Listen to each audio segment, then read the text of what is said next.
Pocket FM. To unlock all the episodes, click the link in bio.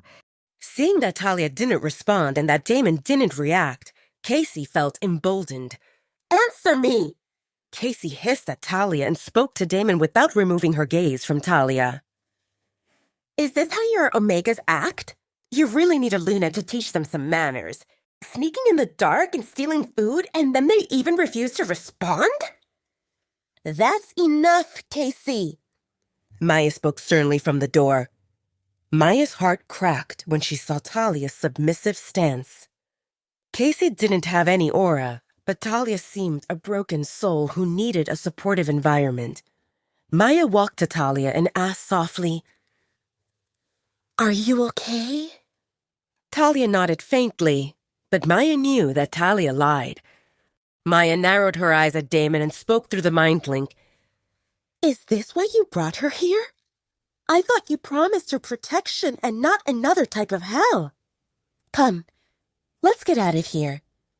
Maya spoke to Talia while wrapping her arm around Talia's shoulders. "We didn't finish here." Casey spoke stiffly, hoping that Damon would back her up. "What do you want, Casey?" Maya snapped. "Do I need to remind you that you represent a guest? You have no right to boss around or bully members of our pack. If they did something you don't approve of, you can report it. Do not act like a judge and executioner. If you have any problems with this, you can challenge me to a match. In case you win, I will gladly give you my position as the beta of the Dark Howlers pack. And if you don't have the guts to face me, then stay out of my way." Damon watched as Maya let Talia out, and rage bubbled inside him that was immediately extinguished by the feeling of guilt because he felt angry at himself. This represented his fault. Damon felt surprised to see Talia in the kitchen, and he told himself to stay out of it because he shouldn't expose that Talia held importance. After all, Casey could flap her mouth, but Damon would never let her really harm Talia. Talia's defeated expression created an agonizing hole in his chest. He could see her disappointment and the moment when that little trust she had in him vanished.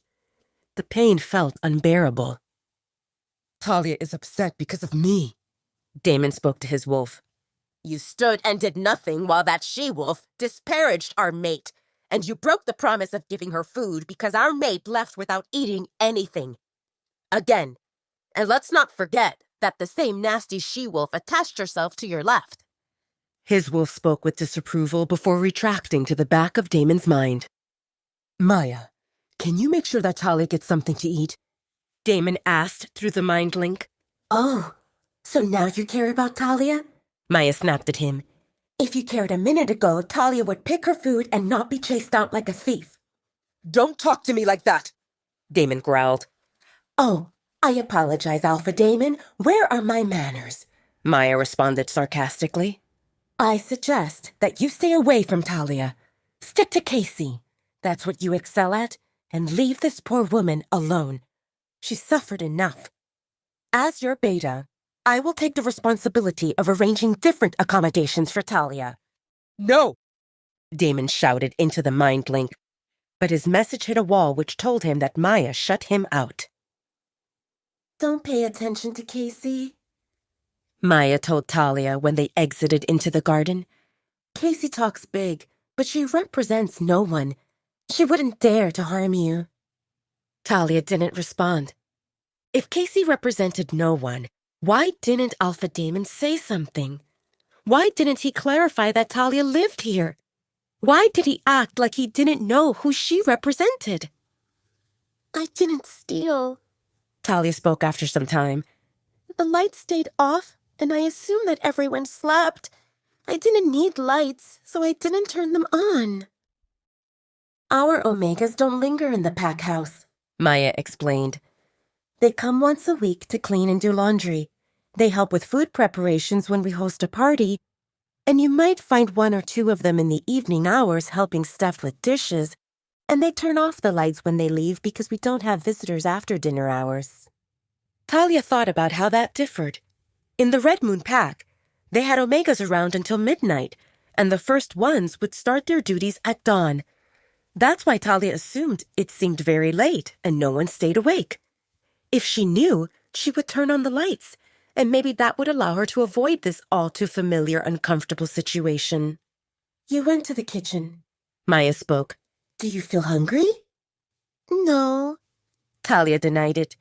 It didn't mean that she didn't feel hungry, but she had a good meal that morning, and that exceeded what she usually had. She got used to skipping meals and didn't want to go back to that kitchen and risk meeting Casey or anyone else. Talia remembered that Stephanie spoke how Casey wanted to become the Luna, and the way Casey clung onto Damon's arm, it looked like she had good chances of accomplishing it. Talia decided that if Casey became the Luna of the Dark Howlers pack, Talia would leave. A woman who immediately accused a person of sneaking and stealing couldn't represent a good Luna. Talia already saw one which seemed selfish and heartless, and she didn't want to see another one. On the other hand, maybe she should just leave without waiting to hear how the matter between Casey and Damon would conclude.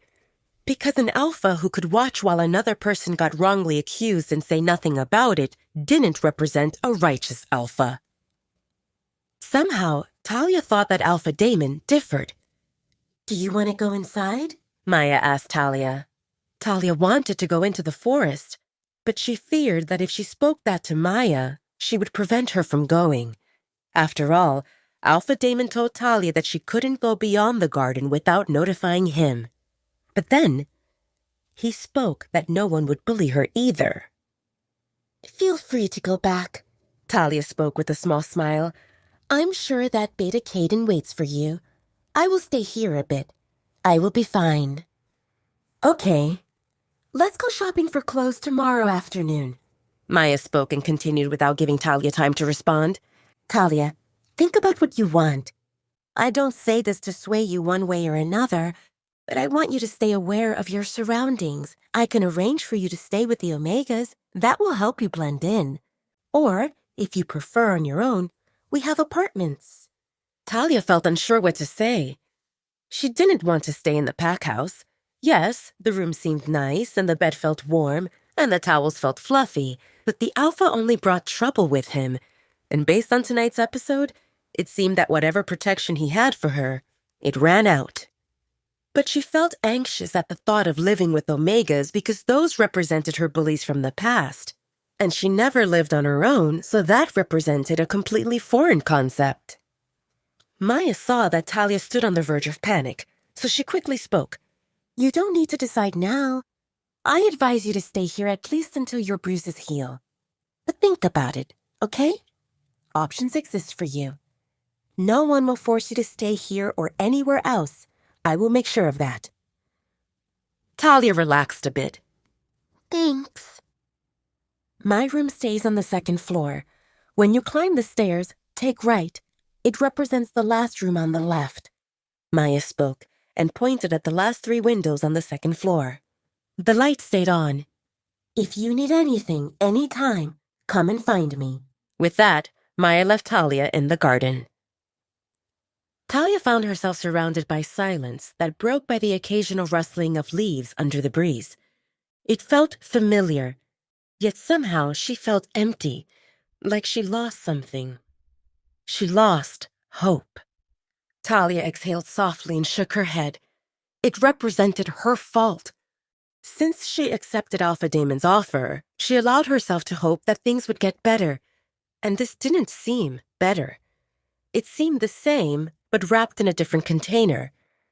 Just like many times before, Talia stood alone in the darkness, hungry, bullied, and wearing clothes that used to belong to someone else. Stealing her resolve, Talia started walking. No matter what the future brought, she knew that she would need her herbs. Talia relaxed the moment she entered the protection the trees provided. She didn't fear the darkness or the creatures of the forest, knowing that the biggest monsters represented people themselves, werewolves included.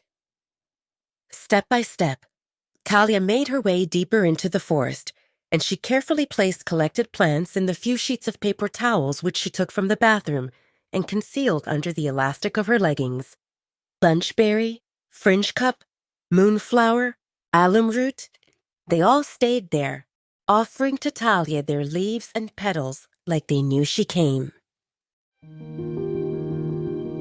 Please subscribe to the Pocket FM YouTube channel and press the bell icon for instant notification. Check out our channel for more such exciting shows. In the kitchen, Damon pried his arm free from Casey's hold and her eyes widened in surprise. Why did he back away? Why did he frown? She composed herself and called sweetly, "Alpha Damon, do you think I went out of line?" "Casey, you accuse someone of being a thief. Do you really think that my pack members need to come here and steal food?" Casey pressed her lips into a line, feeling wrong. "But she stood in the dark, which proved that she plotted no good. How could she see anything with the lights off?"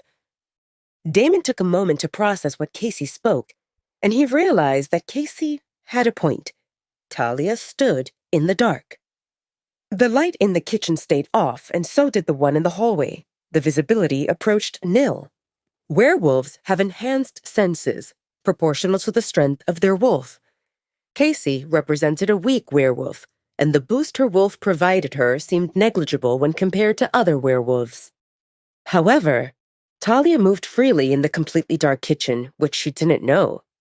Didn't that mean that the power her wolf gave her seemed significant? An even bigger revelation indicated that Talia had a wolf, because if her wolf had gone, she wouldn't have any boosts. Talia's healing seemed low, but if her vision appeared sharp to the point of seeing in the dark, then she definitely had a wolf. A possibility existed that her wolf seemed weak, and that's why it enhanced only her vision while other things stayed blocked. "What should I do?" Damon asked his wolf. If this involved facing rogues or determining a budget for the next quarter, he would know what to do. But right at that moment, Damon felt lost. His wolf didn't respond. The old guy still ignored him because he allowed things to escalate. "Damon," Casey called while rubbing his forearm. He spaced out for a minute, and it made her nervous. Damon yanked his arm away. "It's Alpha Damon. Don't forget that." Absolutely confused, Casey gaped at Damon as he took a big plate and placed in it the chunk of bread and the apple that Talia left behind. He looked into the fridge and grabbed some grapes and cheese and headed out of the kitchen without paying any heed to Casey. Damon took 2 steps at the time all the way to the 3rd floor and paused in front of the door of Talia's room. The lack of her scent told him that she didn't stay there, but he still knocked before entering the room. Damon placed the plate on the coffee table and tried contacting Maya on the mind link, but she seemed unavailable. "Caden?" Damon went to the next person. "Are you with Maya?" "No. She felt like eating sweets and went to grab something from the kitchen." Damon exhaled in frustration. "I just came from the kitchen. Do you know where she is?" The response came a few seconds later. "She's standing in garden." Damon told himself to calm down. After the incident in the kitchen, Talia probably needed some air, and that seemed good, because it would give him time to figure out what to say to Talia when she returned to her room. Damon couldn't leave it be and allow Talia to think that he didn't care. He couldn't tell Talia how much she meant to him, but he could tell her that Casey represented nobody. Minutes trickled slowly, and Damon switched between sitting on the sofa to bed and in between. He paced through the room. He realized that more than an hour passed. Where did Talia go? His heart ached, and it suffocated him, and he couldn't stay still. So he went to the 2nd floor and started pounding the last door on the left with his fist. "Did your mind link break?" Caden asked with a frown when he opened the door wearing only a bedsheet bunched around his waist. "Is Maya here?" "Yes, she is," Caden responded dryly. "What do you want, Alpha Damon?" Maya grumbled while exaggeratedly dragging the last 2 words. "Where is Talia?" Damon asked while trying to make his way into the room, but Caden didn't move, and his deep frown told Damon to give up on that idea. Caden knew about the incident in the kitchen. Maya told him that Casey did her Luna act while holding on to Damon and accusing Talia of stealing food. Seeing that Damon stood on the verge of panicking, Caden enjoyed Damon's predicament. No matter the circumstances, Caden couldn't imagine the situation where Maya felt distress and he just watched. Caden narrowed his eyes at Damon. You came at this hour, banging on the door. First you ask about Maya, and then about Talia, or did you start spot-checking every pack member in the middle of the night? Maya felt frustrated with how Damon allowed Casey to bully Talia, and she didn't want to make his life any easier, but she had a strong feeling that he wouldn't give up until he got his answers. Talia said that she needed air, so I left her in the garden. Maybe she is still there. Damon didn't hear more than that as he dashed down. Why did you tell him? Caden groaned at Maya while closing the door behind him. Damon frantically sniffed the air in the garden. No hint of Frisia existed. He rubbed his face with force. This situation reminded him of the evening when he lost Talia the first time. They stood in the kitchen of the Red Moon Pack, and she left, and he couldn't track her. The next time he saw her, she had additional injuries on her body. Damon told himself not to panic. Maybe Talia went to her room while he talked to Caden and Maya. Damon dashed back to the third floor, and his stomach sank when he realized that Talia wasn't there. He went back to the kitchen only to find it empty. He checked the living room and the dining room and the entryway, and he went through all the hallways and even into the basement with the hope of picking up Talia's scent. Nothing. Eventually, he returned to her room. A whirlwind of negative emotions crashed on Damon. Anger, dejection, guilt, worry, fear. They switched so quickly and amplified each other that he couldn't breathe. And he felt caught unprepared when a gush of loneliness overtook his senses. Did she leave? Did he lose her? If she stayed in the garden, everything would turn out fine. Didn't he tell her not to go beyond the garden? What if someone kidnapped her? He felt angry at Casey for bullying her. He felt angry at himself for letting it happen. He felt angry at Talia for leaving. But she couldn't leave. Not yet. His territory was huge, so even if she ran, she would still be within the borders. I want extra patrols around the border, Damon shouted into the mind link of warriors. Search for a woman wearing a blue t-shirt and black bottom. She is in her human form. The woman doesn't represent an enemy, however, she might feel frightened. When you spot her, don't engage and notify me immediately. Damon could feel the commotion of his warriors stirring into action. They did this many times whenever they had rogues attacking.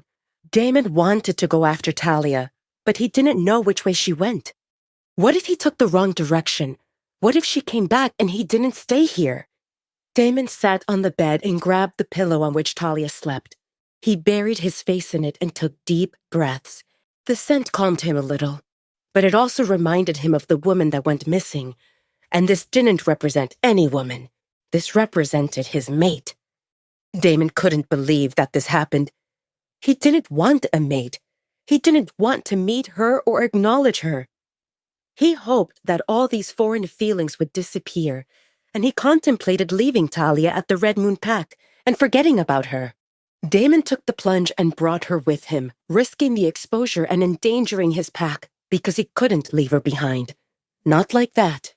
He decided to keep her close and safe, to feed her and buy her clothes and give her whatever she wanted. But he messed up, and now she went missing, and he stood on the verge of losing his mind.